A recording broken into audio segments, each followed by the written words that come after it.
Hi, and welcome to What We've Been Reading, our April 2024 edition. I'm Jennifer, and this is Kate. And we have managed quite a bit of reading this month, getting caught back up after everything going on in February and March. So let's go ahead and take a look. So normally we like to start off these videos with our Sophia Institute Press Book of the Month. We signed up last year for their Book of the Month Club, and we challenged ourselves to read whatever Catholic book they send us each month. And so we have been faithfully doing that up until this month of April.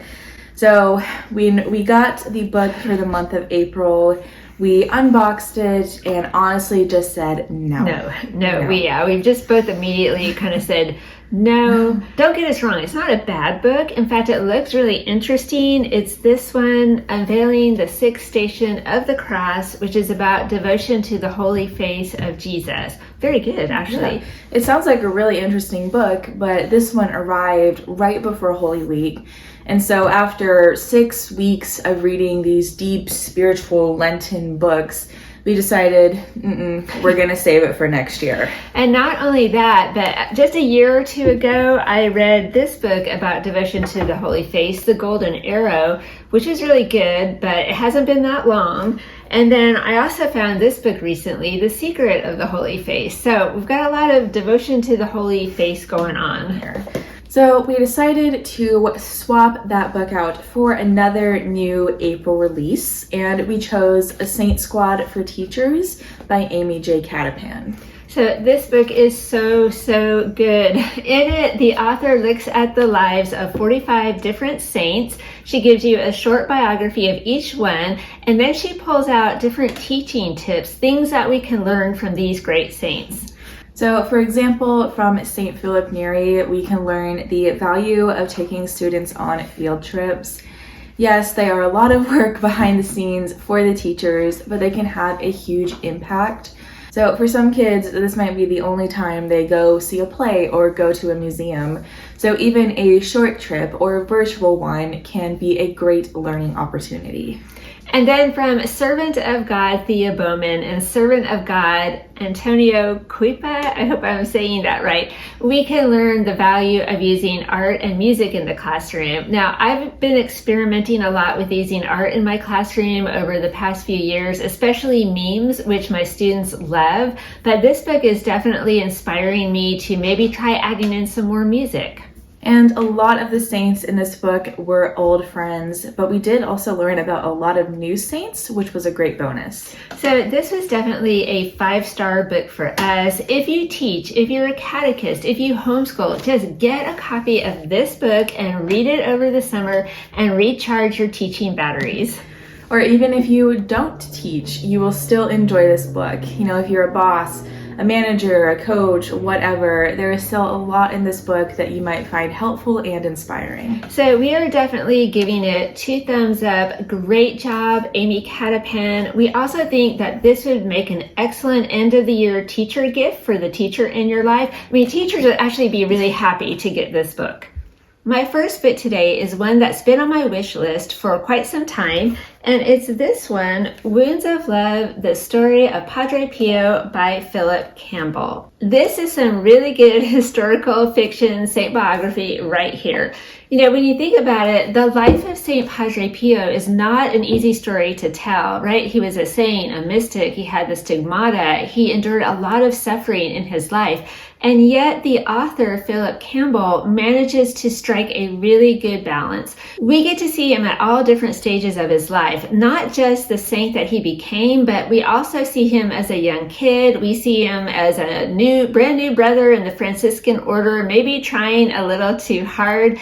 And we get to hear some funny anecdotes about him. There are a few stories in this book that I had never heard about Padre Pio. For instance, the reaction he had when they tried to install air conditioning in his cell, that was pretty funny.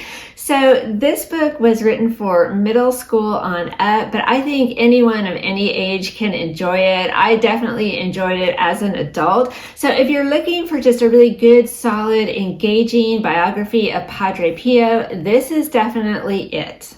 So my book today is Heaven's Hunter by Marie C. Kaiser.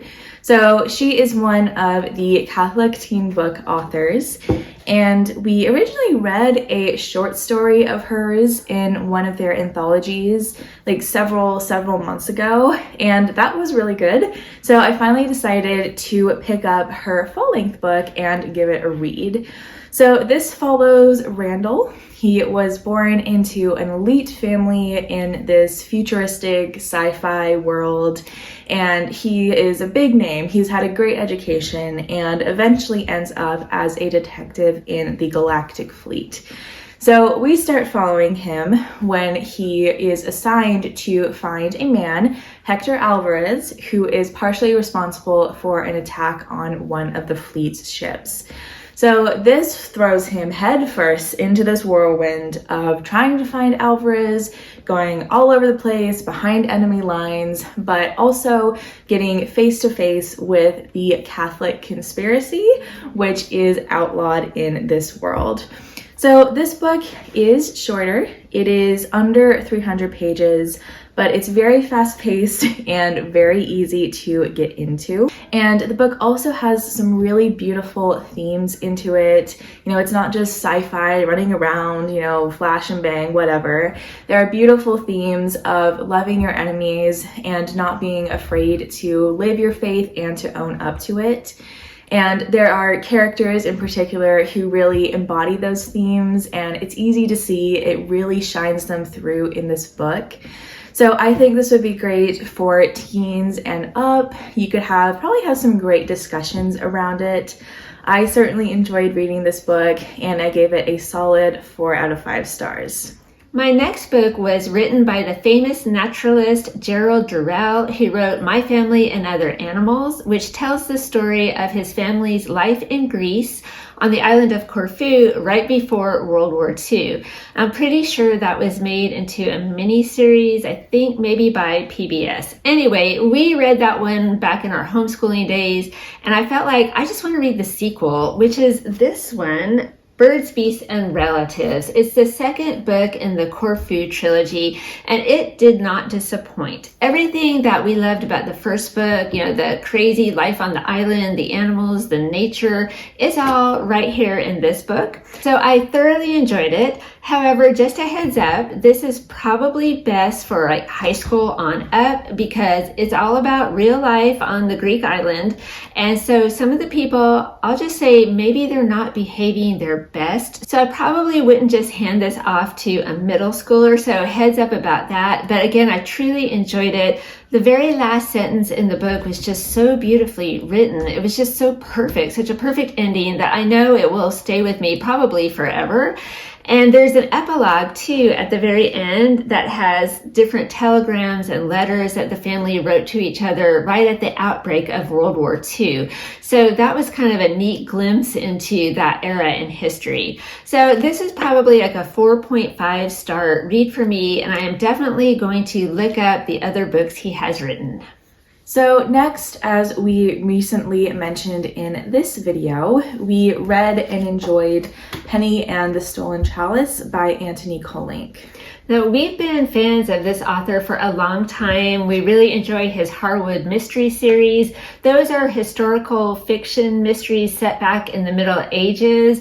They're a little bit scary, so they're really good. But Penny is a whole different ballgame. So this is a modern mystery, and of course it follows Penny. She is a 6th grader at a Catholic school in Florida, but her mom, and brother aren't actually Catholic. And then when a chalice is stolen right off the altar during Mass and one of her friends is accused of stealing it, Penny turns detective, which is not a stretch for her because her grandfather is a retired police detective.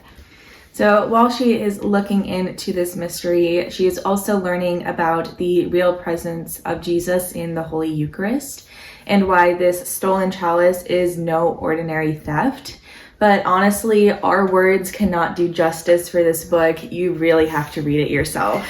Yeah, you will just fall in love with Penny, and the book is written in such an engaging style that it draws you right in. It's a great way to learn about the Catholic faith, also a great way to get a grip on what having true faith really looks like.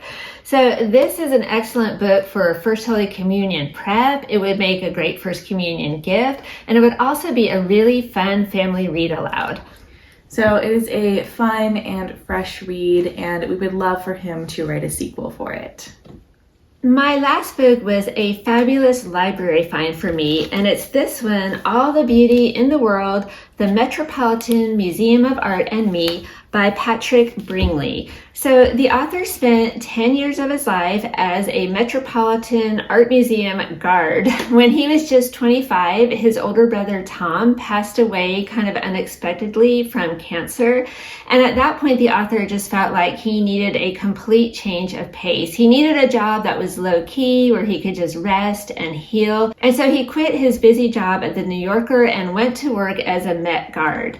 So when I saw this book, of course, being an art lover, I immediately thought, oh, I want to read it, but I don't know what to expect. It could be really, really good or really, really bad, but I'm happy to report it's really, really good. You get to go behind the scenes at the Met. You get to hear his thoughts on all these wonderful works of art, and you also get a good look at his interactions with the people who come to the Met as tourists, to view the art, and some of that is quite funny. So I highly enjoyed this one. I think it would be a fantastic book if you're homeschooling for your high schoolers to read. You learn about so many different works of art, and at the back, the author does reference where you can find them all in the Met, so you can look them all up. Now, there is some language in this book, just a heads up. It is definitely centered around real life events, and so it's not a whole lot of bad language, but it's in there. It's mostly in conversations that he's recording. So it's not terrible, but just a heads up about that. If you're an art lover, definitely pick this one up and read it. I hope the author writes more. I would definitely love to read more of his work. Okay, so that's a look at what we have been reading and what we haven't been reading during the month of April. We're keeping it real. So as always, let us know down in the comments what you read during the month of April, and then what books you want to read during the month of May. What does your TBR pile look like for May? So we hope you enjoyed the video. We hope it was helpful, and we will definitely see you next time. Bye.